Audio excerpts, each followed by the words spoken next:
കാണിച്ചു കഴിഞ്ഞപ്പോൾ പോലീസുകാർ ഒരു തന്ത്രം ഉപയോഗിച്ചു. അവർ വന്നിട്ട് ലോക്കപ്പിൽ നിന്ന് ഈ ദാമോദരനെ പുറത്തിറക്കിയിട്ട് ദാമോദരനോട് തന്നെ പറഞ്ഞു, നിങ്ങൾ തന്നെ ചെന്ന് പറയണം എന്നെ മർദ്ദിച്ചിട്ടില്ല എന്ന്.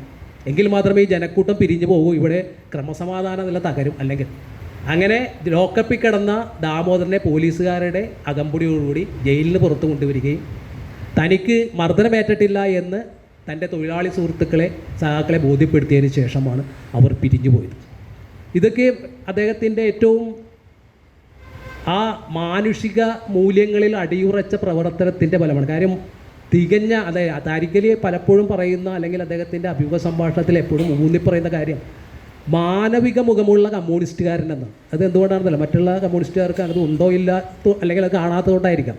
അപ്പോൾ മാനവികത എപ്പോഴും ഉയർത്തിപ്പിടിച്ച, അല്ലെങ്കിൽ മനുഷ്യപക്ഷത്ത് നിന്നുകൊണ്ട് പ്രവർത്തനം നടത്തിയ ദാമോദരൻ എപ്പോഴും അദ്ദേഹം കൊടുത്ത ആ സ്നേഹവും ആത്മാർത്ഥതയും 10 മടങ്ങ് അദ്ദേഹത്തിന് തിരിച്ചു കിട്ടിയിട്ടുണ്ട്.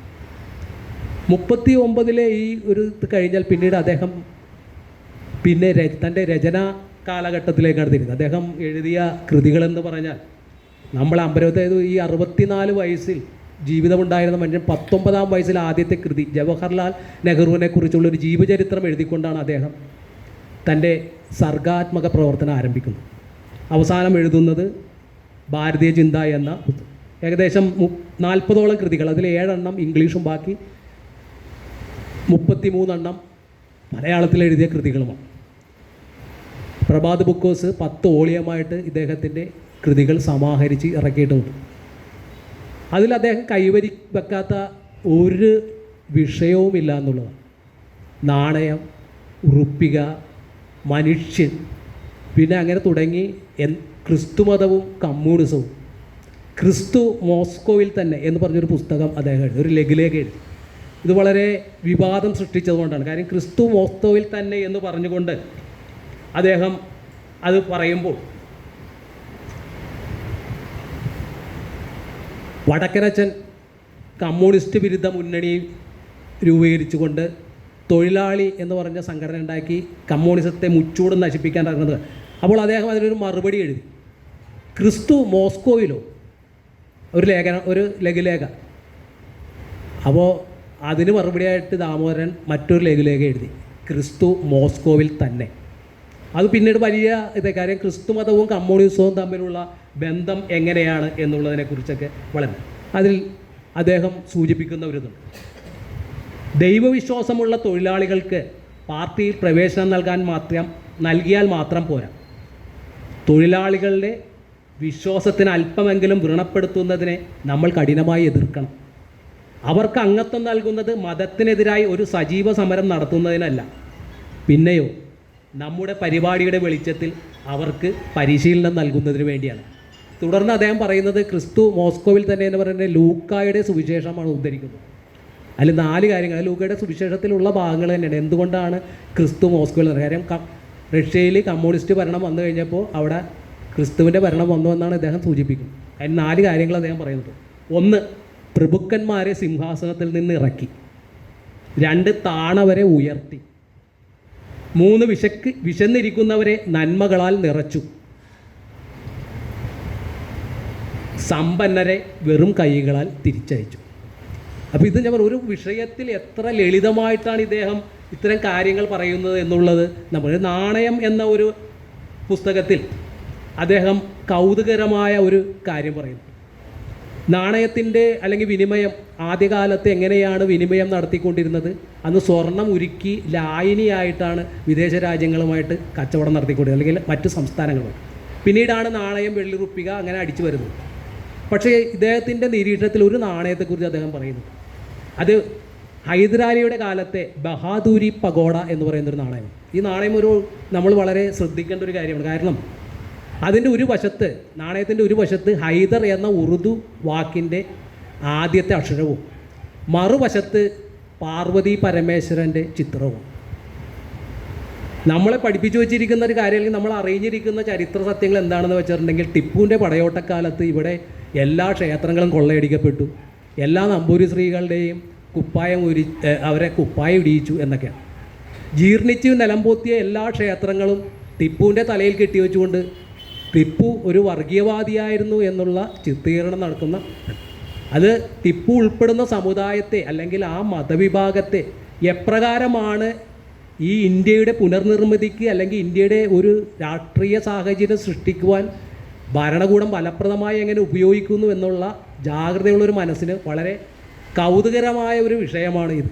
കാരണം ഈ നാണയം 1763 എത്രയോ വർഷം മുമ്പാണ്, 1763 ഈ നാണയം അദ്ദേഹം കീഴടക്കിയ രാജ്യങ്ങളിൽ പോലും പ്രചരിപ്പിച്ചിട്ടുണ്ട്. അപ്പോൾ തികഞ്ഞ ഒരു വർഗീയവാദികളായിരുന്നില്ല ഹൈദരാലിയും അദ്ദേഹത്തിൻ്റെ മകനായ ടിപ്പു. അവർ നൽകിയ അല്ലെങ്കിൽ അവർ രാജ്യത്തിനോട് കാണിച്ച അല്ലെങ്കിൽ അവർ കീഴടക്കിയ രാജ്യങ്ങളോട് പുലർത്തിയ മതസൗഹാർദ്ദത്തെക്കുറിച്ചൊന്നും നമ്മളെ പഠിപ്പിക്കുന്നില്ല. നമ്മൾ ഇത്തരം കാര്യങ്ങളൊന്നും അറിയാതെ അവർ വർഗീയവാദി, അവിടെ ഇവിടെയുള്ള ക്ഷേത്രങ്ങൾ കൊള്ളയടിച്ചു, തകർത്തു, കൊള്ളയടിച്ചു കൊണ്ടുപോയി ഇവിടെയുള്ള എല്ലാ ഹിന്ദു സ്ത്രീകളെയും മുസ്ലിങ്ങളാക്കി മാറ്റി എന്നൊക്കെ പറഞ്ഞുള്ള ഒരു കള്ളപ്രചരണം നടത്തിക്കൊണ്ട് ഈ ഒരു വിഭാഗം നമുക്ക് ശത്രുപക്ഷത്തിൽ നിർത്തേണ്ടവരാണ് എന്നുള്ള രീതിയിലേക്ക് വരെ വരുന്നൊരു കാലഘട്ടത്തിലാണ് ഇത്തരം കാര്യങ്ങൾ കൗതുകകരമാവുന്നത്. ഇത് ഭാരതീയ ചിന്ത എന്ന അദ്ദേഹത്തിൻ്റെ ക്ലാസിക് കൃതിയിൽ ഈ കാര്യമൊക്കെ വളരെ ഭംഗിയായി അദ്ദേഹം പറയുന്നുണ്ട്. അതൊരു നോക്കത്താത്ത ഒരു കാലഘട്ടത്തിൽ നിന്നും ഒരു ഉറവയെ പൊക്കിയെടുത്ത് സ്വാതന്ത്ര്യാനന്തര കാലഘട്ടത്തിലെ ഒരു നദീപ്രവാഹവുമായി കൂട്ടിയോജിപ്പിക്കുന്ന ഒരു ഭഗീരഥ യജ്ഞമാണ് ദാമോദരൻ നടത്തിയിരിക്കുന്നത്. നമുക്ക് നമ്മുടെ ചിന്തയിൽ അല്ലെങ്കിൽ നമ്മുടെ മനസ്സിലൊക്കെ ഉൾക്കൊള്ളാൻ കഴിയുന്നതിനേക്കാൾ അപ്പുറമുള്ള ഒരു കാര്യം അല്ലെങ്കിൽ ഭാരതീയ ചിന്ത അല്ലെങ്കിൽ ഭാരതീയ സംസ്കാരം എന്ന് പറയുമ്പോൾ നമ്മുടെ ഉള്ളിൽ വരുന്നത് ഹൈന്ദവ ദേശീയതയും ഹൈന്ദവ പുരാണങ്ങളും അതിൻ്റെ കഥകളുമാണ്.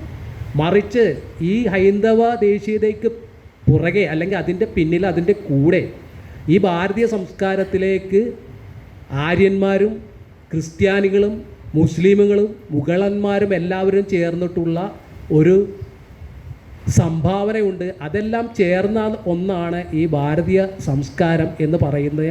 അടിയുറ വരയിടുന്ന വിധത്തിലുള്ള ഗ്രന്ഥമാണ് ഭാരതീയ ചിന്ത. അത് അദ്ദേഹം കൈയൊരുക്കാതെ കാര്യം ആര്യന്മാരെ വേദകാലത്ത് നിന്ന് തുടങ്ങി സ്വാതന്ത്ര്യാനന്തര ഈ കാലത്ത് വരെ വന്നെത്തി നിൽക്കുന്നതാണ്. എല്ലാ ഇന്ത്യയിലെ അന്നത്തെ എല്ലാ നേതാക്കന്മാരെക്കുറിച്ചും ഓരോ അധ്യായം വളരെ വിപുലമായ പഠനമാണ് അദ്ദേഹം അതിൽ നടത്തിയിരിക്കുന്നത്. ഗാന്ധിജിയെക്കുറിച്ച്, നെഹ്റുവിനെക്കുറിച്ച്, രാജാറാം മോഹൻ റായ്, വിവേകാനന്ദനെക്കുറിച്ചൊക്കെ പറയുമ്പോൾ അത് വളരെ കൗതുകരമായ ചില കാര്യങ്ങളും അദ്ദേഹം പറയുന്നുണ്ട്. വിവേകാനന്ദൻ പറയുന്നത്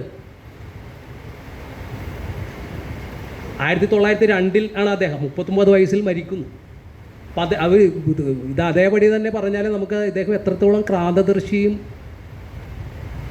നിരീക്ഷണ പാഠമുള്ള ആളാണെന്ന് മനസ്സിലാവും. അതുകൊണ്ടാണ് ഞാൻ ഈ കൊട്ടേഷൻ എടുത്ത് വായിക്കുന്നത്.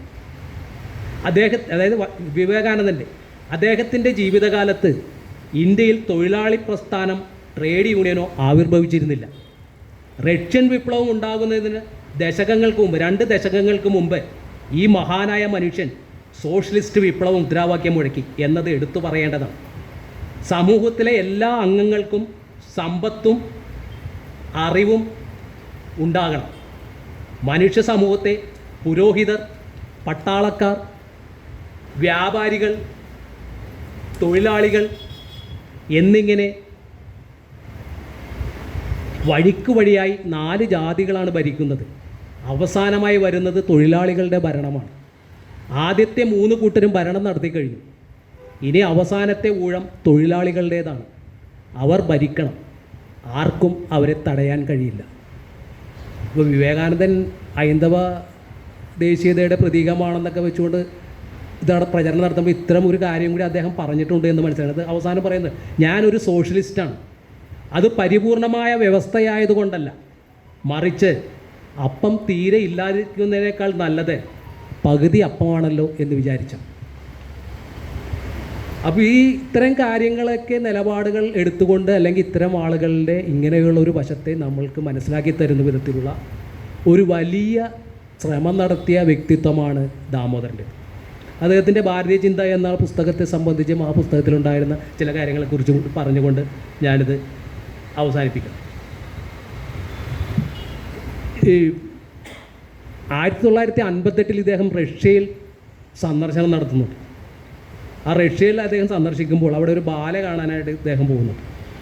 ബാല കണ്ടുകൊണ്ടിരിക്കുമ്പോൾ അദ്ദേഹത്തിന് അടുത്ത് വന്നിരിക്കുന്നത് റഷ്യൻ പ്രസിഡന്റ് ക്രൂഷ്ചേവാണ്. അപ്പോൾ റഷ്യൻ ഭാഷ ഇദ്ദേഹത്തിന് അത് ഞാൻ പറയാൻ പറ്റും, അത് ഇദ്ദേഹത്തിന് വിവിധ ഭാഷകൾ അറിയാം. റഷ്യൻ, ഫ്രഞ്ച്, ഉറുദു, തമിഴ്, തെലുങ്ക്, കന്നഡ എന്ന് വേണ്ട ഒട്ടുമിക്ക ഭാഷയില്ല. ഇപ്പോൾ റഷ്യയിലൊക്കെ അദ്ദേഹത്തിന് എഴുതാനും സംസാരിക്കാനും കഴിയുമായിരുന്നു. അഗാധ പാണ്ഡിത്യം ഇല്ലെങ്കിലും അദ്ദേഹത്തിന് കൈകാര്യം ചെയ്യാൻ അറിയാമായിരുന്നു. അപ്പോൾ ഈ ക്രൂഷ്ചേവ് വന്ന് അരികത്തിരിക്കുമ്പോൾ അദ്ദേഹം ക്രൂഷ്ചേവുമായിട്ട് റഷ്യയിൽ സംസാരിക്കുന്നത്, അദ്ദേഹം ഞാൻ ഇന്ത്യയിൽ നിന്ന് വന്ന ഒരു ഡെലിഗേറ്റാണെന്ന് പറയുമ്പോൾ കൗതുകത്തോടുകൂടി ഇദ്ദേഹം സംസാരിക്കുകയാണ്. അപ്പോൾ ക്രൂഷ്ചേവിനോട് അദ്ദേഹം പറയുന്നത്, താങ്കൾ ബോറിസ് പാസ്റ്റർനാക്കിൻ്റെ ഡോക്ടർ ഷിവാഗോ എന്ന പുസ്തകത്തിന് നോബൽ സമ്മാനം കിട്ടിയപ്പോൾ ആ നോബൽ സമ്മാനം വാങ്ങാനായിട്ട് സ്വീഡനിലേക്ക് പോകാൻ റഷ്യൻ ഭരണകൂടം പാസ്റ്റർനാക്കിന് അനുമതി കൊടുത്തില്ല. അത് എല്ലാ സാഹിത്യപ്രേമികൾക്കും അന്നത്തെ കാലത്ത് വലിയ സംഭവമായിരുന്നു. കാര്യം റഷ്യൻ ഭരണകൂടത്തെ വിമർശിച്ച് എഴുതിയ പുസ്തകമായതുകൊണ്ടാണ് മുതലാളിത്തവാദം പിന്തുടരുന്ന സ്വീഡിഷ് അക്കാദമി ആ പുസ്തകത്തിന് നോബൽ സമ്മാനം കൊടുത്തത്. അതുകൊണ്ട് അത് വാങ്ങേണ്ട കാര്യമില്ല എന്നുള്ളതാണ് റഷ്യൻ ഭരണകൂടം എടുത്ത നിലപാട്. അപ്പോൾ ആ നിലപാട് തെറ്റായിരുന്നു എന്ന് ദാമോദരൻ, ഇത് ആരോടാണ് സംസാരിക്കുന്നതെന്ന് നമ്മൾ മനസ്സിലാക്കണം. ഇന്ത്യയിൽ നിന്ന് പോയ ഒരു കമ്മ്യൂണിസ്റ്റ് നേതാവ് റഷ്യൻ പ്രസിഡൻ്റായ ക്രൂഷ്ചേവിനോടാണ് സംസാരിക്കുന്നത്. അപ്പോൾ അദ്ദേഹം പറഞ്ഞു, ഞാൻ ഇതിൽ ഉത്തരവാദിയല്ല, ഇത് ഇവിടുത്തെ റൈറ്റേഴ്സ് ഫോറം, എഴുത്തുകാരുടെ സംഘടനയാണ് അതിനെ എതിർത്തത്, എനിക്കതിൽ യാതൊരു പങ്കുമില്ല എന്ന് പറഞ്ഞു. അപ്പോൾ ഇദ്ദേഹം വേറെ ഒരു മറുപടി പറയുന്നുണ്ട്. റഷ്യൻ വിപ്ലവം കഴിഞ്ഞത് 50 വർഷം കഴിഞ്ഞിട്ടും ഒരു പുസ്തകം ആ ഭരണകൂടത്തെ വെല്ലുവിളിക്കും എന്ന് തോന്നുകയാണെങ്കിൽ നിങ്ങളുടെ വിപ്ലവ പ്രവർത്തനത്തിന് എന്തോ തകരാറുണ്ട് എന്നാണ് പറയുന്നത്. അപ്പോൾ ക്രൂഷ്ചേവ് പെട്ടെന്ന് പറയും, നമുക്കിനി ബാല കാണാം, ഈ സംസാരം ഇവിടെ നിർത്താമെന്ന് പറയും. അങ്ങനെ അപ്പോൾ ഇതാണ് അത് മുഖത്ത് നോക്കി പറയാനുള്ള ഒരു തൻ്റെ ഇടം അദ്ദേഹത്തിനുണ്ടായിരുന്നു. 1960 അതിന് ഇദ്ദേഹം വിയറ്റ്നാം തൊഴിലാളി പാർട്ടിയുടെ 3ാം കോൺഗ്രസ്സിൽ ഇദ്ദേഹം ഇവിടുന്ന് ഒരു ഡെലിഗേറ്റായിട്ട് പോകുന്നുണ്ട്. ബംഗാളിലെ ഹരേ കൃഷ്ണ കോനാരും കെ ദാമോദരനുമാണ് ആ ഡെലിഗേറ്റ് അംഗത്തിൽ. അദ്ദേഹം സംസാരിക്കുന്നത് മഹാനായ വിയറ്റ്നാം പോരാളിയും വിപ്ലവകാരികൾക്ക് ഇന്നും ആവേശവുമായ ഹോച്ചിമിനുമായിട്ടാണ്. ഓ മൈ ഇന്ത്യൻ ഡെലിഗേറ്റ് എന്ന് പറഞ്ഞുകൊണ്ട് ദാമോദരനെ ആശ്ലേഷിച്ച ആ ഊഷ്മളമായ ആലിംഗനവും സൗഹൃദവും അദ്ദേഹം മരണം വരെ ഓർമ്മിച്ചിരുന്നു എന്നുള്ളത് താരിഖ് അലിയോട് പറയുന്നത്. 1974 താരിഖ് അലിയോട് ഈ അഭിമുഖ സംഭാഷണം നടത്തുമ്പോൾ ഹോച്ചിമിനെ 1960 കണ്ട ആ ഓർമ്മ വളരെ വികാരപരമായിട്ടാണ് അദ്ദേഹം പറയുന്നത്. അപ്പോൾ ഹോച്ചിമിനോട് ഇദ്ദേഹം ഒരു സംശയം ചോദിക്കുന്നു. ഹോച്ചിമിനോട് അദ്ദേഹം ചോദിക്കുന്നു, 30 വർഷം കൊണ്ട് ഈ വിയറ്റ്നാമിൽ നിങ്ങൾക്കൊരു വിപ്ലവ ഭരണകൂടം ഉണ്ടാക്കാൻ കഴിയും. എത്രയോ വർഷമായി ഇന്ത്യയിൽ കമ്മ്യൂണിസ്റ്റ് പാർട്ടി പ്രവർത്തിക്കുന്നു, അവിടെ ഇതുപോലെ ഒരു വിപ്ലവത്തിൻ്റെ ഒരു സാധ്യത ഇതുവരെ തെളിഞ്ഞിട്ടില്ലല്ലോ. അപ്പോൾ ഹോച്ചിമിൻ പറഞ്ഞ മറുപടി വളരെ എല്ലാവർക്കും അറിയാമായിരിക്കുമെന്ന് എനിക്ക് തോന്നുന്നു, എന്നാലും അത് പറയേണ്ട ഒരു സംഗതി ആയതുകൊണ്ട് പറയണം. അദ്ദേഹം പറയുന്നത്, നിങ്ങൾക്ക് അവിടെ ഒരു ഗാന്ധിയുണ്ട്, ഇവിടുത്തെ ഗാന്ധി ഞാനാണെന്ന്. അപ്പോൾ അതെന്തുകൊണ്ടാണ് അങ്ങനെ പറഞ്ഞത് എന്നുള്ളത് ഇദ്ദേഹത്തിന് പെട്ടെന്ന് മനസ്സിലാകുന്നുണ്ട്. കാര്യം അവിടുത്തെ ജനങ്ങളെ സംഘടിപ്പിക്കുന്ന രീതിയിൽ അല്ലെങ്കിൽ അവരെ ആശയരൂപീകരണത്തിൽ ഉതകുന്ന വിധത്തിലുള്ള നേതൃത്വ പാഠവും കമ്മ്യൂണിസ്റ്റ് പാർട്ടിക്ക് എടുക്കാൻ കഴിഞ്ഞില്ല. അതുകൊണ്ടാണ് അങ്ങനെ വന്നത്. അതാണ് അദ്ദേഹം ഈ ഭാരതീയ എന്ന പുസ്തകത്തിൽ വളരെ ഊന്നിപ്പറയുന്നതാണ്. കാര്യം ഇന്ത്യയുടെ പാരമ്പര്യത്തെയും സംസ്കാരത്തെയും പാടെ വിസ്മരിച്ചുകൊണ്ട് ഒരു വിപ്ലവ പ്രവർത്തനത്തിനും അല്ലെങ്കിൽ ഒരു ഇതിനും ഇവിടെ നടക്കില്ല. അപ്പോൾ അതിൻ്റെ മുഖ്യധാരയുമായി ഇഴുകിച്ചേർന്നുകൊണ്ടുള്ള ഒരു രാഷ്ട്രീയ പ്രവർത്തനത്തിന് മാത്രമേ ഇന്ത്യയെ മാറ്റിമറിക്കാൻ കഴിയൂ എന്നുള്ളതാണ് അദ്ദേഹം ഊന്നിപ്പറയുന്നത്. അതിന് ബലം കൊടുക്കുന്ന വിധത്തിലുള്ള ഒരു കാര്യമാണ്. അതിനുശേഷം അദ്ദേഹം അവിടെ നിന്ന് ചില കുറുക്ക് വഴികൾ ഉപയോഗിച്ച് ചൈന സന്ദർശിക്കുന്നുണ്ട്. ചൈനയിലെ അന്നത്തെ പ്രതിരോധ മന്ത്രിയായ ചൗവൻലായുമായി ഇദ്ദേഹം സംസാരിക്കുന്നുണ്ട്. ചൗവൻലായോട് അദ്ദേഹം പറയുന്നത്, നിങ്ങൾ ഇന്ത്യയെ ആക്രമിച്ചത് മനുഷ്യവാസവും ദുർഘട കാലാവസ്ഥയുമുള്ള ഹിമാലയത്തിൻ്റെ അല്പം ഭൂമിക്ക് വേണ്ടി നിങ്ങൾ ഇന്ത്യയെ ആക്രമിച്ചത് വളരെ ക്രൂരമാണ്, ഒരു കമ്മ്യൂണിസ്റ്റ് രാജ്യം ഒരിക്കലും ഇത് ചെയ്യാൻ പാടില്ലെന്നാണ്. എന്ന് പറഞ്ഞാൽ ലോക നേതാക്കളുടെ മുഖത്ത് നോക്കിയൊക്കെ ഇത്തരം രീതിയിൽ സംസാരിക്കാൻ ആർജവും കരുത്തും ഉണ്ടായിരുന്ന ഒരു നേതാവായിരുന്നു കെ ദാമോദരൻ. അദ്ദേഹത്തെ ആ വിധത്തിൽ ഇന്ത്യയിലോ കേരളത്തിലോ വിലയിരുത്തപ്പെട്ടിട്ടില്ല എന്നുള്ളത് വളരെ ഖേദകരമായൊരു കാര്യമാണ്. ഇതുപോലെയുള്ള സാംസ്കാരിക സ്ഥാപനങ്ങളിൽ വായനാപക്ഷാചരണത്തോടനുബന്ധിച്ച് ജൂലൈ 3 എന്ന അദ്ദേഹത്തിൻ്റെ ചരമദിനത്തിൽ മാത്രം ഓർമ്മിക്കപ്പെടേണ്ട ഒരു വ്യക്തിത്വമല്ല കെ ദാമോദരൻ.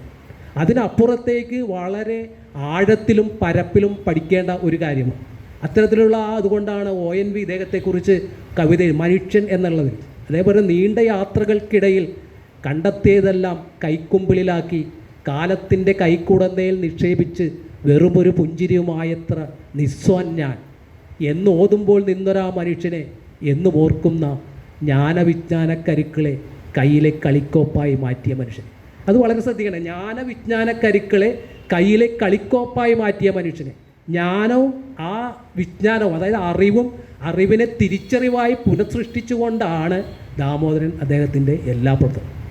ആ ഒരു കാര്യത്തിൽ റഷ്യയിലുണ്ടായ അല്ലെങ്കിൽ റഷ്യൻ പത്രത്തിൽ എഴുതിയ ഒരു ലഘുലേഖ അദ്ദേഹത്തിൻ്റെ ജീവിതത്തെ എപ്രകാരമാണ് മാറ്റിമറിച്ചത് എന്ന് പറഞ്ഞുകൊണ്ട് ഞാൻ ഇത് അവസാനിപ്പിക്കുന്നു.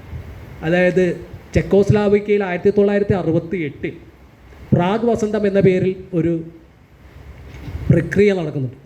അന്ന് അവിടെ ഭരണം നടത്തുന്നത് അലക്സാണ്ടർ ഡൂബ്ചെക്ക് എന്ന് പറയുന്ന ഒരു കമ്മ്യൂണിസ്റ്റ് നേതാവ്. അദ്ദേഹം അവിടെ തൻ്റെ മാനവികമായ ചില പരിഷ്കാരങ്ങൾ ആ രാജ്യത്ത് വരുത്തി. അപ്പോൾ റഷ്യൻ ഭരണകൂടത്തിന് ഇത് ഇഷ്ടപ്പെട്ടില്ല. അവർ ആ അലക്സാണ്ടർ ഡൂബ്ചെക്കിനെ സ്ഥാനഭ്രഷ്ടനാക്കി മറ്റൊരാളെ യൂഷ്ചെക്ക് എന്ന് പറയുന്ന ഒരു റഷ്യൻ ഭരണകൂടത്തിൻ്റെ ആജ്ഞാനുവർത്തി അയാളെ നേതാവാക്കി. ഇതിനെ എതിർത്തുകൊണ്ട് കെ ദാമോദരൻ ഒരു ലഘുലേഖ തയ്യാറാക്കുകയും അതിന് വ്യാപകമായ പ്രചരണം നടത്തുകയും ചെയ്തു.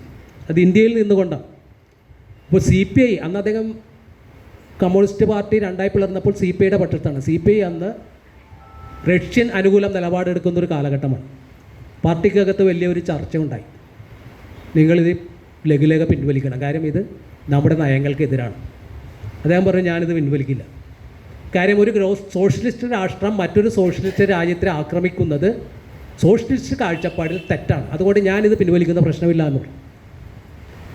പാർട്ടി അദ്ദേഹത്തിനെതിരെ നിലപാടെടുത്തു. ശിക്ഷാ നടപടിയായിട്ട് അന്നത്തെ ന്യൂ ഏജ് എന്ന് പറയുന്ന പാർട്ടി മുഖപത്രത്തിൽ ഇദ്ദേഹത്തിൻ്റെ ശാസിച്ചു എന്നുള്ള ഒരു വാർത്ത കൊടുത്തു. വാർത്ത കൊടുത്തതിന് ശേഷം അദ്ദേഹത്തോട് പറഞ്ഞു 15 ദിവസം നിങ്ങൾക്ക് അവധി തരാം, 15 ദിവസത്തിനുള്ളിൽ നിങ്ങളിതിന് മാപ്പ് പറയണം. അപ്പോൾ അദ്ദേഹം പറഞ്ഞൊരു മറുപടി 15 അല്ല 15 വർഷം തന്നാലും ഞാൻ എൻ്റെ നിലപാടിൽ നിന്ന് മാറില്ലെന്ന്. ഖേദകരമായൊരു സംഭവമാണ് പിന്നീട് ഉണ്ടാകുന്നത്. തിരഞ്ഞെടുക്കപ്പെട്ട എല്ലാ സ്ഥാനങ്ങളിൽ നിന്നും അദ്ദേഹത്തെ ഒഴിവാക്കുകയും പിന്നീട് നടന്ന സ്റ്റേറ്റ് കൗൺസിലിൽ പോലും അദ്ദേഹത്തിന് പ്രവേശനം നൽകുകയും ചെയ്തില്ല. നമ്മൾ ഓർക്കേണ്ടത് 1937 കൃഷ്ണപിള്ളയും NC ശേഖറും കെ ദാമോദരനും EMS അടക്കമുള്ള 4 പേർ ചേർത്ത് ഉണ്ടാക്കിയെടുത്ത കമ്മ്യൂണിസ്റ്റ് പാർട്ടിയിൽ നിന്ന് അവസാന കാലത്ത് കെ ദാമോദരൻ പുറന്തള്ളപ്പെട്ടു എന്നുള്ളത് ഒരു കാലത്തിൻ്റെ വലിയ ക്രൂരമായത്. അദ്ദേഹം 1973-74 കാലഘട്ടത്തിൽ JNUവിൽ ചെന്ന് PC ജോഷിയുമായി ചേർന്നുകൊണ്ട് ഇന്ത്യൻ കമ്മ്യൂണിസ്റ്റ് പാർട്ടിയുടെ ചരിത്രത്തെ ഡോക്യുമെൻ്റ് ചെയ്യാനുള്ള ഒരു തയ്യാറെടുപ്പിലാണ്. PC ജോഷി ഇദ്ദേഹത്തിൻ്റെ വൈജ്ഞാനിക ബുദ്ധിവൈഭവമൊക്കെ മനസ്സിലാക്കിയിട്ടാണ് അദ്ദേഹത്തെ കൂടെ കൂട്ടുന്നത്. ആ സമയത്ത് അദ്ദേഹം അതിൽ പ്രവർത്തിക്കുന്നു. അതിനെ സംബന്ധിച്ചുള്ളൊരു കാര്യം എന്ന് പറഞ്ഞാൽ 1000 രൂപ അദ്ദേഹത്തിന് അവിടെ നിന്ന് അലവൻസ് കിട്ടുന്നുണ്ട്. ആ അലവൻസ് കിട്ടുമ്പോൾ അദ്ദേഹം ചെയ്തൊരു കാര്യം, അതുവരെ ലഭിച്ചുകൊണ്ടിരുന്ന സ്വാതന്ത്ര്യ സമര പെൻഷൻ വേണ്ട എന്ന് എഴുതി കൊടുക്കുകയാണ് ചെയ്തത്. കിട്ടാവുന്ന പെൻഷനൊക്കെ വാങ്ങി എല്ലാ അലവൻസും വാങ്ങി ജീവിക്കുന്ന സുഖിയന്മാരായ രാഷ്ട്രീയക്കാരുടെ ഇടയിൽ ഇതൊരു വളരെ പ്രസക്തമാണ്. കാര്യം പറഞ്ഞാൽ 1000 രൂപ കിട്ടിയപ്പോൾ അദ്ദേഹത്തിന് കിട്ടിയ ആ സ്വാതന്ത്ര്യ സമര പെൻഷൻ വേണ്ടെന്ന് വെച്ചു. ആ പ്രവർത്തനത്തിൽ ഏർപ്പെട്ടുകൊണ്ടിരിക്കുകയാണ് 1976 ഇതുപോലത്തെ ഒരു ദിവസം തൻ്റെ ഓഫീസ് മുറിയിൽ ബോധരഹിതനായി ഇദ്ദേഹം വീണ് കിടക്കുന്നു. തലയിൽ രക്തസ്രാവം വന്നിട്ടാണ് ഇദ്ദേഹം ബോധരഹിതനാവുന്നത്. ഓപ്പറേഷൻ ചെയ്യാൻ തുനിഞ്ഞിട്ടും പ്രൊഫസർ KN പണിക്കർ ആണ് അദ്ദേഹത്തിനെ ആശുപത്രിയിലേക്ക് കൊണ്ടുവന്നത്. അന്ന് അവിടെ JNUവിലെ പ്രൊഫസറാണ്. പക്ഷേ ആ ജീവൻ രക്ഷിക്കാൻ കഴിഞ്ഞില്ല. നമ്മൾ മനസ്സിലാക്കേണ്ട ഒരു കാര്യം, വളരെ KN പണിക്കർ അത് വളരെ വികാരപരമായിട്ടാണ് അദ്ദേഹത്തിൻ്റെ സ്മൃതി ചിത്രങ്ങൾ എന്നുള്ള ആ രീതിയിൽ പറയുന്നത്. അദ്ദേഹം പറയുന്നത് ഇത്രയും വലിയ ഒരു മനുഷ്യൻ ലോകത്തിൻ്റെ നേതാക്കന്മാരുടെ അടുത്ത് പോലും വളരെ ആർജവത്തോടും ധിക്കാരമായി സംസാരിച്ചിരുന്ന മനുഷ്യൻ മരിക്കുമ്പോൾ അദ്ദേഹത്തിൻ്റെ ഭാര്യ മാത്രമാണ് അടുത്തുണ്ടായിരുന്നത്. 1976 നമുക്കറിയാം, ഇന്ത്യയിൽ അടിയന്തരാവസ്ഥ കാലം. 75 ജൂൺ 25 അടിയന്തരാവസ്ഥ പ്രഖ്യാപിക്കുന്നു. ഡൽഹി അടിയന്തരാവസ്ഥയുടെ കാളഹസ്തങ്ങൾക്ക് എല്ലാം ഇരയായ ഒരു നഗരമാണ്. അവിടെയാണ് ആ കാലഘട്ടത്തിൽ ദാമോദരൻ ഉണ്ടായത്. ചരിത്രാന്വേഷികൾക്ക് കൗതുകരമായ കാര്യം, ഈ അടിയന്തരാവസ്ഥയ്ക്കെതിരെ ഒരു വാക്ക് പോലും അദ്ദേഹം പറഞ്ഞിട്ടില്ല എന്നുള്ളത്. ഒരു രേഖയിലും രേഖപ്പെടുത്തിയ ഒരു രേഖയും ഇതുവരെ കണ്ടെത്താൻ കഴിഞ്ഞിട്ടില്ല. ഈ മരണം നടക്കുമ്പോൾ അദ്ദേഹത്തിന് ആവശ്യമായ ചികിത്സ കിട്ടിയില്ല, അതുകൊണ്ടാണ് മരണം സംഭവിച്ചത്. ആവശ്യമായ ചികിത്സ ലഭിക്കുമായിരുന്നുവെങ്കിൽ ഈ മരണം ഉണ്ടാകുമായിരുന്നില്ല എന്ന് ഇദ്ദേഹം ഒരു പത്രക്കുറിപ്പ്, കെ എൻ പണിക്കർ ഒരു പത്രക്കുറിപ്പ് അന്നത്തെ ഇന്ത്യയിലെ എല്ലാ പത്രങ്ങൾക്കും അയക്കുന്നുണ്ട്. നിർഭാഗ്യവശാൽ ഈ റിപ്പോർട്ട് പത്രക്കുറിപ്പ് ഒരു പത്രവും പ്രസിദ്ധീകരിച്ചില്ല. അദ്ദേഹത്തിൻ്റെ സഹചാരിയും ശിഷ്യനുമായിരുന്ന സി അച്യുതമേനോൻ കേരളത്തിലെ മുഖ്യമന്ത്രി ആയിരിക്കുന്ന ഒരു കാലത്ത് പോലും ഇദ്ദേഹത്തിന് അർഹമായ ഒരു പരിഗണന ലഭിച്ചിരുന്നില്ല എന്നുള്ളത് വളരെ വേദനാജനകമാണ്. അതുകൊണ്ട് കേരള കാൾ മാർക്സ് എന്ന് പറയുന്നത്, യഥാർത്ഥ കാൾ മാർക്സ് എന്തോരം ജീവിത പീഡാനുഭവങ്ങളിലൂടെയാണ് കടന്നുപോയത്. ആ ദുരിതാനുഭവങ്ങളിലൂടെ കടന്നുപോയി തൻ്റെ ജീവിതം അവസാനിച്ചു പോയൊരു മനുഷ്യനാണ്. ആ ഓർമ്മകൾ തന്നെ വളരെ വേദനാജനകമാണ്. അദ്ദേഹം വിട പറഞ്ഞിട്ട് ഇത്രയും വർഷമായിട്ടും അദ്ദേഹം എഴുതിയ പാട്ടബാക്കി എന്നുള്ള നാടകവും അദ്ദേഹം എഴുതിക്കൂട്ടിയ അനേകമായ ലഘുലേഖകളും പുസ്തകങ്ങളും ഇന്നും നമ്മളെ പ്രചോദിപ്പിക്കുന്നു. വായനപക്ഷാചരണത്തിൽ മാത്രം ഒതുങ്ങേണ്ട ഒരു വ്യക്തിത്വമല്ല കെ ദാമോദരൻ എന്ന ഏറ്റവും മലയാളിയായ, അല്ലെങ്കിൽ കേരളം കണ്ട ഏറ്റവും വലിയ പ്രതിഭാശാലി. ഒരുപക്ഷെ അച്യുതമേനോനെ പോലെയോ EMS പോലെയോ ആ രാഷ്ട്രീയ മുഖ്യധാരയിലേക്ക് വരാൻ കഴിയാതിരുന്നതിൻ്റെ ഒരു കാരണം ഇദ്ദേഹം ഭരണരംഗത്ത് വരാതിരുന്നു കൊണ്ടായിരിക്കാം. കാര്യം 1964 മുതൽ 69 വരെ 5 വർഷക്കാലം രാജ്യസഭാ അംഗം മാത്രമായിട്ടാണ് അദ്ദേഹം കഴിഞ്ഞത്. തെരഞ്ഞെടുപ്പിൽ മത്സരിച്ചിട്ട് പൊന്നാനിയിൽ അദ്ദേഹം ജയിലിലായപ്പോൾ അദ്ദേഹത്തിൻ്റെ മോചനത്തിന് വേണ്ടി മുറവിളി കൂട്ടിയ മുസ്ലിം സഹോദരങ്ങളെ പൊന്നാനിയിൽ അദ്ദേഹം മത്സരിക്കുമ്പോൾ, ഈ മുസ്ലിം മണ്ഡലത്തിൽ മത്സരിച്ചപ്പോൾ ഉണ്ടായത് ജാമ്യത്തുക കിട്ടിയില്ല. അത്ര ദയനീയമായ പരാജയമാണ് ഉണ്ടായത്. അപ്പോൾ ഇത്തരത്തിലുള്ള ഒരു ജീവിതാനുഭവങ്ങളിലൂടെ കടന്നുപോയ ഒരു അസാധാരണമായ വ്യക്തിത്വമായിരുന്നു കെ ദാമോദരൻ. അദ്ദേഹത്തെക്കുറിച്ച് നിങ്ങളോട് 2 വാക്ക് സംസാരിക്കാൻ എനിക്ക് അവസരം തന്ന ഈ പണ്ഡിറ്റ് കറുപ്പൻ സ്മാരക വായനശാലയുടെ ഭാരവാഹികളോടും പ്രത്യേകിച്ച് പപ്പൻ ചേട്ടനോടും എനിക്ക് ഉള്ള അഗൈതവമായ നന്ദി രേഖപ്പെടുത്തിക്കൊണ്ട് നിർത്തുന്നു. നന്ദി, നമസ്കാരം.